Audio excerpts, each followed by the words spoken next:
Hello to all, welcome back to the channel. मैं हूं अनामिका और गाइज आज से हम एक नई सीरीज शुरू करेंगे जिसमें मैं कवर करूंगी आपके स्पेक्ट्रम और एनसीईआरटी के पार्ट को। तो मॉडर्न इंडियन हिस्ट्री के लिए ये दो चीजें काफी ज्यादा इंपॉर्टेंट होगी। आर्ट एंड कल्चर का जो 11th क्लास की एनसीईआरटी थी वो मैं ऑलरेडी कवर कर चुकी हूँ। आप अपनी आर्ट एंड कल्चर के पार्ट को वहां से कंप्लीट कर सकते हो।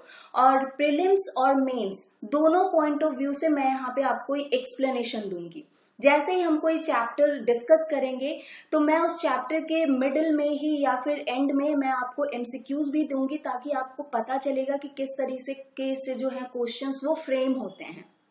एंड आफ्टर दैट हमें उसके बाद कुछ मेंस के क्वेश्चन भी एनालाइज करेंगे ताकि आपको एक आइडिया होगा कि आपको आंसर राइटिंग कैसे करनी है। बिकॉज प्रीलिम्स अगर आप क्लियर करते हो और मेंस का आइडिया आपको नहीं है तो ज्यादा यूजफुल वो आपके लिए होता नहीं है। तो आपको मेंस आंसर राइटिंग के लिए भी जो भी पिछले साल में क्वेश्चन पूछे जा चुके हैं या क्वेश्चन आ सकते हैं वो सारी चीजें हम एक साथ लेके चलेंगे। स्पेक्ट्रम आपके लिए काफी ज्यादा इंपॉर्टेंट होगा। जैसे कि मैं आपको बता दूं, एनसीईआरटी के जो बुक्स होते हैं चाहे वो एंशिएंट टू मिडाइवल हो या फिर मॉडर्न हिस्ट्री हो, तीनों के लिए काफी ज्यादा इंपॉर्टेंट है। जो हिस्ट्री ऑफ मॉडर्न इंडिया है विपिन चंद्रा द्वारा लिखी हुई, उसके ऑलमोस्ट 80 जो चीजें हैं वो सारी, इनफैक्ट 90% चीजें स्पेक्ट्रम के इस बुक में कवर होती हैं। बहुत ही शॉर्ट नॉवेल टाइप की ये बुक है जिसमें आपको जो बेसिक स्टैटिक पार्ट है ना आपके मॉडर्न इंडियन हिस्ट्री का वो काफी अच्छे से कवर होता है। तो ये सीरीज आपके लिए काफी ज्यादा इंपॉर्टेंट होगी अगर आप यूपीएससी के एग्जाम को देने वाले हो या फिर प्रिपरेशन कर रहे हो। अगर आप इस एग्जाम को यहाँ पे अपियर करने वाले हो तो आपके लिए एक रिवीजन काइंड होगा, क्योंकि आपको यहाँ पे सारी एक्सप्लेनेशन जो है वो मिलती रहेंगी और साथ साथ आप एमसीक्यूज भी सॉल्व करते रहोगे ताकि आपको एक आइडिया होगा कि किस तरीके से क्वेश्चन को आपको अप्रोच करना है। और मेंस आंसर राइटिंग भी आपके साथ में चलती रहेगी। ठीक है, तो इस सीरीज को हम लेके चलते हैं। बट उसके पहले मैं आपको ये भी बता दूं कि अगर मॉडर्न इंडियन हिस्ट्री के लिए आप कोई और बुक भी फॉलो करना चाहते हो एनसीईआरटी और स्पेक्ट्रम के अलावा, तो और भी बहुत सारे बुक्स हैं। उसका एक पर्टिकुलर पार्ट मैंने बना रखा है इस लेसन पे, आप प्लेटफॉर्म पे आपको मौजूद है। आप देख सकते हो कौन कौन सी बुक्स आपको पढ़नी है। लेकिन इंडियाज स्ट्रगल फॉर इंडिपेंडेंस जो विपिन चंद्रा द्वारा लिखी हुई है वो आप फॉलो कर सकते हो। That is a very good book. उससे आपको बहुत सारे जो है वो नॉलेज मिलती है। So before I get started I would say कि आप अनअकैडमी प्लस का सब्सक्रिप्शन ले सकते हो अगर आपको अपने एग्जाम के लिए और भी बेहतर तरीके से प्रिपेयर करना है तो, क्योंकि यहाँ पे आपको डिटेल्ड एनालिसिस मिलती है, टॉप एजुकेटर्स आपको गाइड करते हैं, आपको पीडीएफ प्रोवाइड कराते हैं, आपको हैंड रिटन नोट्स मिलते हैं और आपको डिस्काउंट भी मिलता है if you use the referral code rank 10। यहाँ पे बायलिंगुअल कोर्सेस भी अवेलेबल है, हिंदी और इंग्लिश के लिए भी अलग अलग भी अवेलेबल है। आप जिसमें भी एनरोल करना चाहो, सब्सक्रिप्शन लेना चाहो, डिटेल्स आपको यहाँ पे मिल जाएंगी।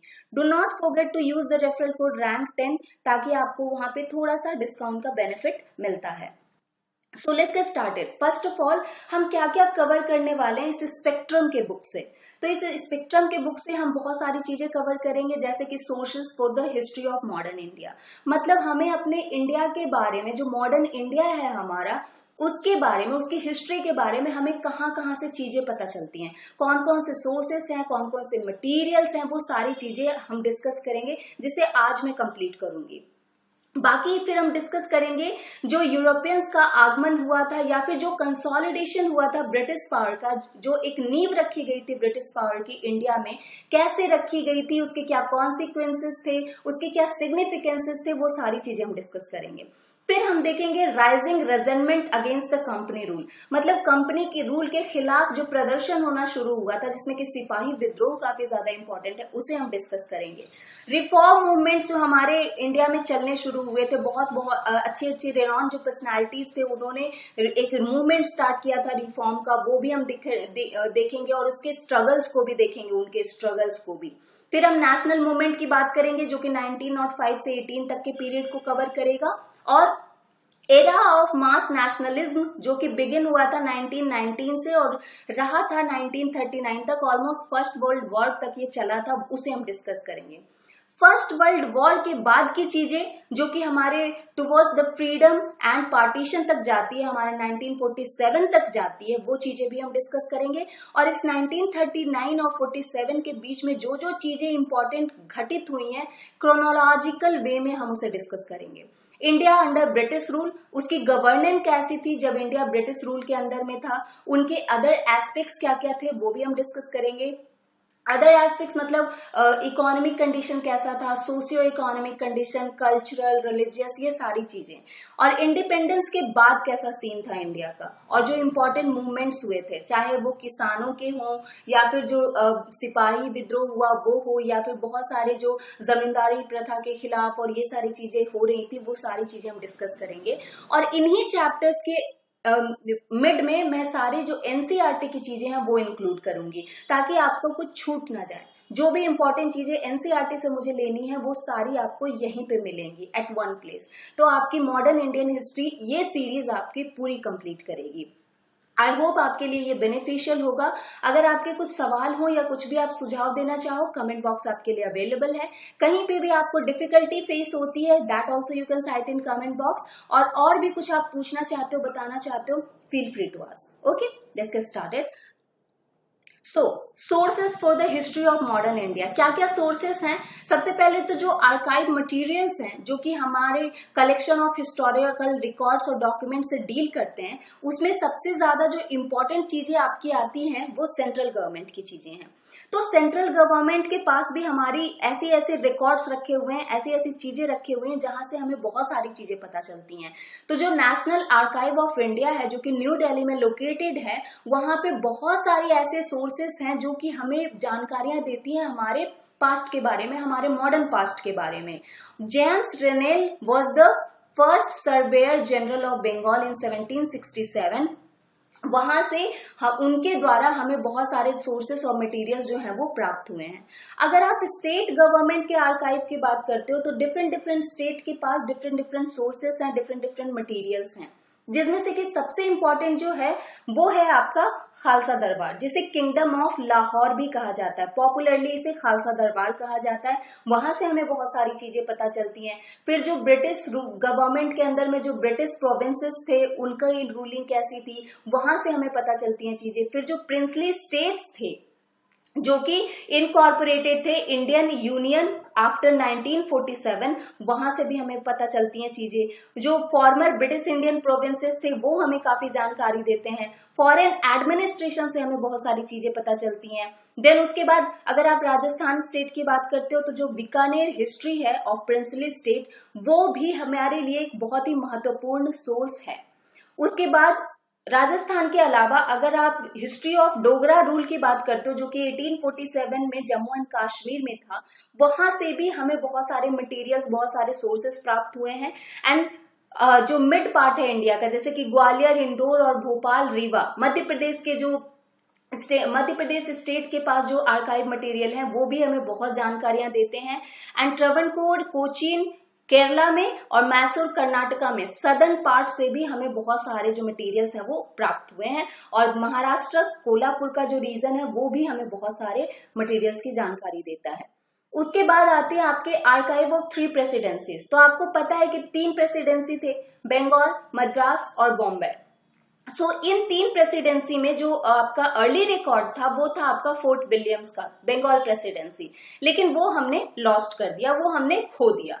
उसके बाद जब Bengal presidency after the British victory at Plassey जो हुआ था, उसके बाद के कुछ मटेरियल्स हमारे पास इकट्ठे रह गए थे, जिससे हमें बहुत सारी जानकारियां मिली।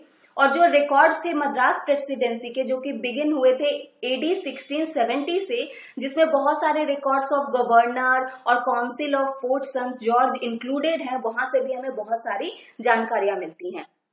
उसके बाद आपके जो रिकॉर्ड्स हैं, ये रिकॉर्ड्स जो हैं ये आपको इंफॉर्मेशन देते हैं कि किस तरीके से जब इंग्लिश ईस्ट इंडिया कंपनी एक पॉलिटिकल पावर के रूप में मतलब उभर रही थी साउथ पार्ट में या डेक्कन पार्ट में, including the Anglo French struggle, या फिर जो इंग्लिश के कॉन्फ्लिक्ट होने शुरू हुए थे इंडियन पावर्स के साथ, उनके बारे में हमें जानकारियां मिलती हैं।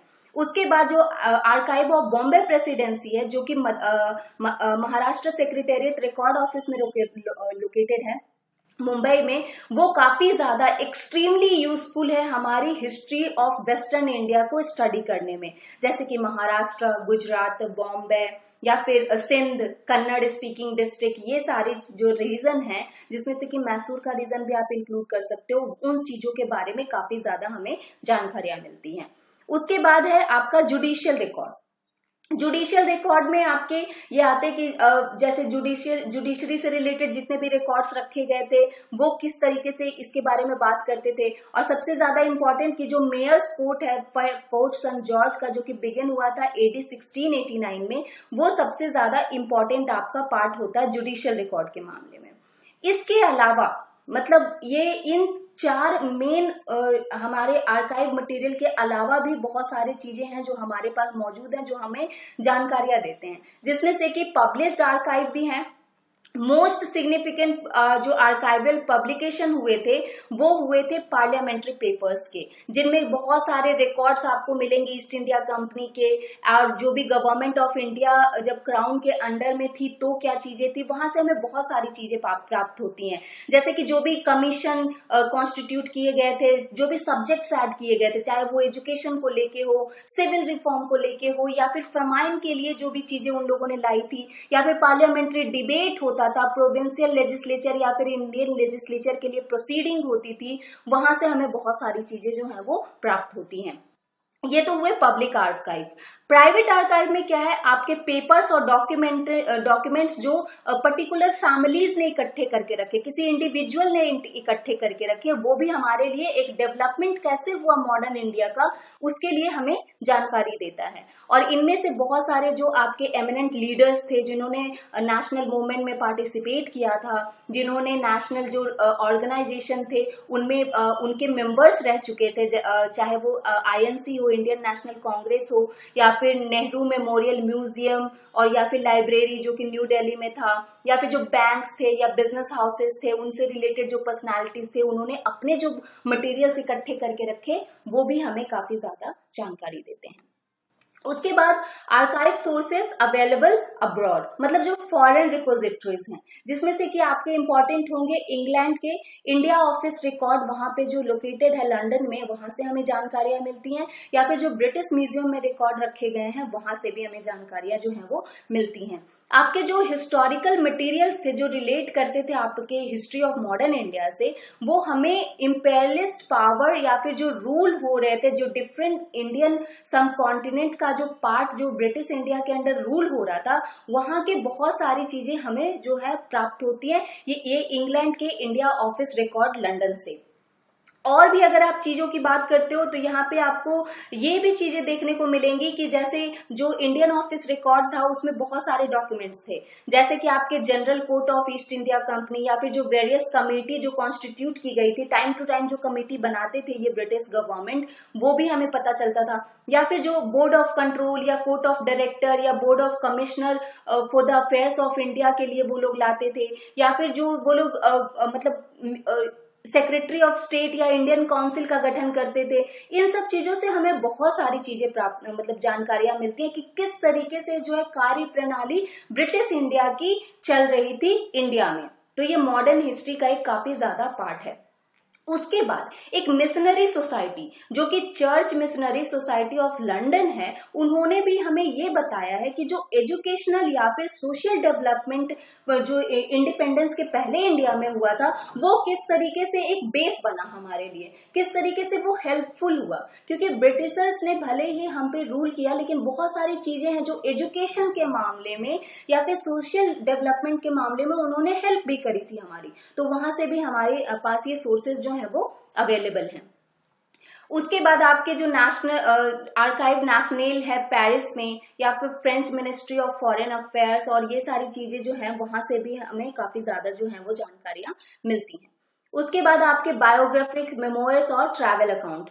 ट्रैवल अकाउंट में जैसे जो फॉरेन ट्रैवलर्स थे या नॉन फॉरेन ट्रैवलर्स थे, बहुत सारे travellers, trailer, missionary, civil servant जो इंडिया में आए थे, उन्होंने भी जानकारियां दी हैं। जैसे एंशिएंट टाइम में भी बहुत सारे लोग ह्वेनसांग और ये लोग आते थे, वो जाने के पहले अपना एक पूरा अकाउंट लिख के जाते थे, पूरा एक बायोग्राफी लिख के जाते थे कि ऐसा सिस्टम था वैसा सिस्टम था, चाहे वो हर्षवर्धन के टाइम में हो या फिर चंद्रगुप्त मौर्य के टाइम में हो, उन्होंने बहुत सारी चीजें लिखी थी। उसी तरीके से इस टाइम में भी जो भी लोग ट्रैवलर्स या ट्रेडर्स या लोग सिविल सर्वेंट्स आते थे, वो एक अकाउंट छोड़ के जाते थे कि क्या उनका एक्सपीरियंस रहा या फिर क्या इम्प्रेशन पड़ा जो भी वेरियस पार्ट ऑफ इंडिया का है वहां पे क्या क्या मतलब चीजें उनको मिली हैं, उनके बारे में वो सारी चीजें लिख के जाते थे। इनमें से सबसे इंपॉर्टेंट जो था वो था बिशप हर्बस जनरल या फिर एबेडर्विस हिंदू मैनर्स एंड कस्टम। ये काफी ज्यादा आपको जानकारी देता है, हमें जानकारी देता है। इसके अलावा भी बहुत सारे नाम आपको यहाँ पे देखने को मिलेंगे। जेम्स बर्नस ने ये लिखा था narrative of a visit to the court of Sinde, इन्होंने ये लिखा। फिर अलेक्जेंडर बर्नस ने लिखा था ट्रेवल्स इनटू बुखारा। तो इन ऐसे ऐसे बहुत सारे पर्सनालिटीज हैं जिन्होंने, जैसे जॉन बटलर ने भी एक चीज लिखी थी travels and adventure in the provinces of Assam. तो ये सारी चीजें, उसके बाद आपके डेविडसन ने भी लिखी थी diary of the travellers and adventure in upper India. तो बहुत सारी चीजें ऐसे हैं जो ट्रैवलर्स छोड़ के गए थे, उन्होंने एक अकाउंट जो है इंडिया के लिए दिया था। उसके बाद आपके और भी बातें आती हैं जैसे कि न्यूज़पेपर एंड जर्नल्स जो पब्लिश्ड हुए थे। तो आपको ये पता होगा कि जो 19th एंड 20th सेंचुरी में जो है वो ये जर्नल्स पब्लिश होने शुरू हुए थे इंग्लिश मीडियम में। लेकिन ऐसा नहीं है कि सिर्फ ये इंग्लिश में पब्लिश हो रहे थे, ये कॉमन लोगों तक पहुंच सके इसीलिए इसको डिफरेंट वर्नाकुलर लैंग्वेजेस में भी जो है वो पब्लिश किया जा रहा था। क्योंकि इंडिया में जो फ्रीडम स्ट्रगल शुरू हुआ ना, वो मास मूवमेंट के जो मासेस थे, जो कॉमन पीपल थे, उनके इनकॉर्पोरेशन के बाद ही जो है ये चीजें शुरू हुई थी। तो जो भी हमारे रिफॉर्मिस्ट थे वो ये चाहते थे कि आम लोगों तक, कोने कोने तक ये चीजें पहुंचे। इसके लिए उन्होंने न्यूज़पेपर और जर्नल जो है वो पब्लिश करने शुरू कर दिए थे। जो पहला से अटेम्प्ट था पब्लिक द न्यूज़पेपर इंडिया में, वो किसके द्वारा किया गया था? वो एक जो एम्प्लॉय थे इंग्लिश ईस्ट इंडिया कंपनी के लिए, वो उन्होंने मतलब प्राइवेट ट्रेड जो इंडिया में हो रहा था ना, उसके माल प्रैक्टिसेस को लेके उन्होंने एक जर्नल छापना शुरू किया था। लेकिन वो काफी ज्यादा मतलब उसके कॉन्फ्लिक्ट्स रहे। उसके बाद जो आपका पहला ये पब्लिश हुआ था फर्स्ट न्यूज़पेपर इन इंडिया, जो कि बंगाल गैजेट के नाम से पब्लिश हुआ था, ये आपका पहला ऐसा न्यूज़पेपर था जो इंडिया ने पब्लिश किया था। ये आपको ध्यान में रखना है। 1780 में जेम्स ऑगस्टस हिक्की ने इसे पब्लिश किया था। उनके प्रेस को 2 साल के बाद उसे सीज भी कर लिया गया था, क्योंकि इस उन्होंने ये जो जर्नल है वो पब्लिश किया था। ब्रिटिश गवर्नमेंट के टाइम में हमें इतनी इजाजत नहीं थी कि हम खुलेआम लिख सके कुछ भी ब्रिटिश गवर्नमेंट के खिलाफ। अगर हमें कुछ भी लिखना होता था तो हमें उनसे परमिशन लेनी पड़ती थी, और अगर ऐसा कुछ भी आप उनके खिलाफ लिख दोगे तो वो आगे आपके न्यूज़पेपर जो प्रिंटिंग ही है आपका प्रेस ही पूरा बंद कर देते थे। तो इतनी आजादी फ्रीडम ऑफ प्रेस के मामले में उस टाइम हमारे पास था नहीं। उसके अलावा भी बहुत सारे पब्लिकेशन होने शुरू हुए थे, जैसे कि कैलकाटा गैजेट आया 1784 में, मद्रास कोरियर 1788 में आया, और बॉम्बे हेराल्ड ये भी काफी ज्यादा इंपॉर्टेंट था, 1789 में आया था। ये ईयर आप नोट करते जाइए जो भी मैं बोल रही हूँ। गाइस मैं यहाँ पे पीपीटी में सारी चीजें इसलिए भी नहीं देती ताकि मैं जो बोलती हूँ वो आप नोट कर सको, अपने नोट्स बना सको। यूपीएससी में सबसे ज्यादा इंपॉर्टेंट है कि आपके खुद के नोट्स होने चाहिए ताकि आपको रिवीजन के टाइम में हेल्पफुल हो सके। आपको हर समय कोई नहीं बता सकता कि आपको कैसे पढ़ना है या क्या पढ़ना है। We can just guide you, लेकिन उसके बाद का जो जर्नी होती है वो आपको खुद तय करनी होती है। बस एक गाइडेंस लेके आपको अपना वे ऑफ थिंकिंग जो है वो डेवलप करना होता है। That is only UPSC. यही ब्यूटी है आपके यूपीएससी की कि अपनी वे ऑफ थिंकिंग यहाँ पे डालनी होती है। तो आप अपना नोट्स यहाँ पे बनाना शुरू कर दीजिए। डिपेंडेंट नहीं होना है किसी पे, मुझ पे या किसी और पे भी डिपेंडेंट नहीं होना है। ओके उसके बाद आपका जो सेकेंड हाफ 19th सेंचुरी का था, वहां पे बहुत सारे पावरफुल न्यूज़पेपर जो है वो पब्लिश होने शुरू हो गए थे। हिंदू और जो स्वदेश मित्रा है वो जी सुब्रमण्यम अय्यर ने यहाँ पे पब्लिश किया था। केसरी और मराठा भी बाल गंगाधर तिलक ने शुरू किया था। सुरेंद्र नाथ बैनर्जी ने बंगाली शुरू किया था। अमृत बाजार पत्रिका शिशिर कुमार घोष ने शुरू किया था और मोतीलाल घोष ने मिलकर शुरू किया था। और बहुत सारे जो इंडियन मिरर था जैसे कि NN सेन ने उसे शुरू किया था। वॉइस ऑफ इंडिया अंडर दादा भाई नारोजी, बहुत सारी चीजें, बहुत सारे न्यूज़पेपर और जर्नल जो है वो पब्लिश होने शुरू हुए थे। और वो आपको मैच ऑफ द फॉलोइंग में भी होते हैं कि इस पर्टिकुलर न्यूज़पेपर को किसने लिखा है। ठीक है, तो उसको भी हम कवर करेंगे, do not worry about that. अभी बस मैं सोर्सेस को डिस्कस कर रही हूँ। उसके अलावा भी आपके सुधारक आया था Gopal Krishna Gokhale, Indian Mirror, N Sen द्वारा, voice of India, Dadabhai Naoroji, Hindustan and advocate, GP बर्मल आए थे, और भी बहुत सारी चीजें, even I don't remember that much. Okay, उसके बाद आपको ये पता होगा कि वंदे मातरम लिखी गई थी, ठीक है। लंदन में श्याम जी कृष्ण वर्मा ने, इंडियन सोशियोलॉजिस्ट जो थे, उन्होंने इसे लिखा था वंदे मातरम। उन्होंने गदर भी लिखी थी। गदर उन्होंने कहाँ लिखी थी? सैन फ्रांसिस्को में। सैन फ्रांसिस्को में लाला हरदयाल ने गदर लिखी थी, जो कि इंडियन सोशियोलॉजिस्ट थे। तो ये सारी चीजें आपको ध्यान में रखनी है। ओरल एविडेंसेस भी मिलते हैं, जो लोग उस पर्टिकुलर पीरियड को विटनेस कर चुके थे उन्होंने हमें बताया, जैसे कि पार्टीशन के टाइम में क्या स्थिति थी, लोगों ने अपने जो आंखों से देखा है, वो जो भयानक मोमेंट्स जो थे, जिन्होंने अपने आप बताया है, आप बीती बताई है, वो भी हमारे लिए एक एविडेंसेस से कम तो है नहीं, बिकॉज वो पर्सनल एक्सपीरियंस है उनका। फिर क्रिएटिव लिटरेचर की बात आती है, तो क्रिएटिव लिटरेचर में बहुत सारी चीजें आपको मिलेंगी। सबसे फेमस है बंकिम चंद्र चटर्जी का आनंद मठ, जिसमें आपको सन्यासी रिवोल्ट के बारे में बताया गया, 1760 में हुआ था। और उसके बाद आपको 1838 में इन्होंने, बंकिम चंद्र चटर्जी का जो टाइम पीरियड था 1838 से 94 के टाइम में, उन्होंने बहुत सारी चीजें लिखी थी। उसके बाद उनकी जो लास्ट वर्क थी राज सिम्हा, उन्होंने उसमें भी बहुत सारी चीजें इंडियन सोसाइटी के बारे में बताई थी। फिर वी कृष्ण राव की जो एक पपेट 1956 में उन्होंने लिखी थी, द पपेट के नाम से, तेलुगु लैंग्वेज में उन्होंने लिखी थी, वो भी काफी ज्यादा एक क्रिएटिव लैंग्वेज था। और फेमस बंगाली नॉवेलिस्ट जो थे बंकिम चंद्र चटर्जी, उन्होंने एक बहुत इंपॉर्टेंट रोल प्ले किया था क्रिएटिव लिटरेचर के रूप में। आपको गिरजा देवी और जो यहाँ पे उन्होंने लिखा था मोहराना राजरानी, और भी बहुत सारे जो लिटरेचर हैं आपको यहाँ पे मिलेंगे। उसके बाद पेंटिंग की बात आती है, तो जो कंपनी की पेंटिंग है वो तो हमारे पास है ही, जो कि पतना कलाम के नाम से रेफर की जाती है, और कालीघाट पेंटिंग ये काफी ज्यादा इंपॉर्टेंट है। तो जो पटना कलाम है वो फोकस करता है कि किस तरीके से स्ट्रीट और बाजार जो है वो यहाँ पे सफर कर रहे थे ब्रिटिश इंडिया के टाइम में। फिर उन्होंने लखनऊ के बारे में बहुत सारी चीजें लिखी, थॉमस जोन्स ने। उसके बाद कालीघाट पेंटिंग जो है वो कलकत्ता में जो लिखी गई थी, वो भी बनाई गई थी, वो भी काफी ज्यादा इंपॉर्टेंट थी। और अबिंद्रनाथ टैगोर, जिन्होंने स्टार्ट किया था बंगाल स्कूल ऑफ पेंटिंग, उन्होंने भी अपनी पेंटिंग के द्वारा बहुत सारी चीजें दिखाई। जो भी ये पेंटर्स होते थे वो डे टू डे लाइफ को दिखाते थे कि किस तरीके से ब्रिटिश इंडिया के टाइम में जो है हमारे ऊपर जुल्म हो रहा है, या हमें सफर किया जा रहा है, या फिर किस तरीके से हमारा दमन हो रहा है। ये सारी चीजें वो लोग पेंटिंग के रूप में दर्शाते थे, जिससे मासेस को काफी ज्यादा एक राइज होने में हेल्प मिला था। ये पेंटिंग ने काफी ज्यादा इंपॉर्टेंट रोल प्ले किया था। और मैं आपको बता दूं, ये कालीघाट पेंटिंग और रविंद्रनाथ टैगोर ने जो बंगाल स्कूल ऑफ पेंटिंग जो स्टार्ट की थी, ये सारे आपके आर्ट एंड कल्चर के पार्ट हैं। अगर आपने नितिन सिंघानिया पढ़ी है तो ठीक है, नहीं तो आरती मैम जो है आर्ट एंड कल्चर का पार्ट आपके लिए अनअकैडमी पे लाने वाली हैं, तो आप उनका सब्सक्रिप्शन ले लीजिए। वो काफी अच्छे से पढ़ाती हैं, चाहे वो हिस्ट्री हो चाहे वो आर्ट एंड कल्चर हो, उनकी एक्सप्लेनेशन बहुत ज्यादा मार्वेलस होती है, आपको बहुत अच्छे से समझ में आएगी। उसके बाद फोर्ट्स, जो भी फोर्ट्स उन्होंने बनाए थे, जो कि पहला फोर्ट जो था फोर्ट विलियम्स बंगाल में है, फोर्ट सेंट जॉर्ज मद्रास में, और फोर्ट संत एंग्लो मलाबार में। तो इन फोर्ट से भी हमें बहुत सारे, ये भी जो भी किले थे यहाँ से हमें काफी ज्यादा जानकारियां मिलती हैं। ये कालीघाट जो पेंटिंग था ना, जो कि 19th सेंचुरी में बनाया गया था, ये काफी ज्यादा जो मैथोलॉजिकल फिगर्स होते थे, जो ऑर्डिनरी पीपल जो अपने day to day everyday life में एंगेज होते थे, उसको बहुत अच्छे से दर्शाता था। उन्होंने ये दिखाया था इस पेंटिंग में कि ये सोशल चेंजेस किस तरीके से कलकत्ता में होने शुरू हुए थे।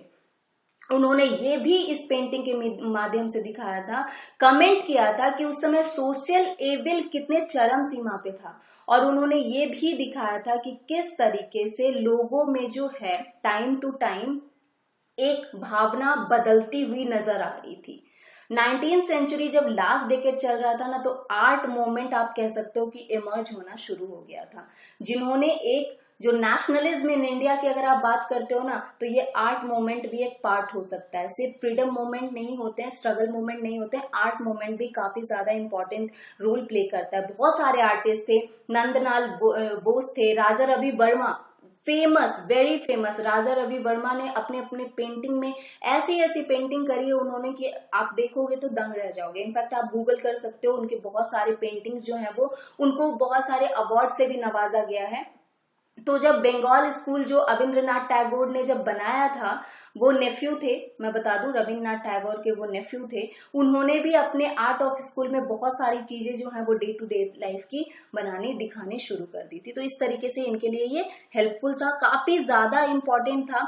तो जब आप ये कहते हो ना कि जो इंडियन नेशनल मूवमेंट में क्या रोल रहा, किस तरीके से ये जो हमारे पास ये जो सोर्सेस हैं वो किस तरीके से हमें बताते हैं कि हमने इंडिपेंडेंस के लिए कितना स्ट्रगल किया, क्या क्या चीजें ये जो सोर्सेस हैं हमारे पास रखी हुई हैं, और किस तरीके से ये हमारे हिस्ट्री को, जिन्होंने भी मान लिया जब स्ट्रगल के टाइम में, पार्टीशन के टाइम में, या फिर जो भी युद्ध के टाइम में, जो भी इंग्लिश ईस्ट इंडिया कंपनी से हमारे कॉन्फ्लिक्ट हो रहे थे, तो जिन लोगों ने भी योगदान दिया इस नेशनलिस्ट मूवमेंट में, पार्टिसिपेशन दिया, अपनी जान गंवाई, वो सारी चीजें हमें इन सोर्सेस से ही पता चलती है। चाहे वो जलियांवाला बाग हो या फिर कोई भी अदर इंसिडेंट जो इंडिया के लिए एक धब्बे के रूप में जाना जाता है।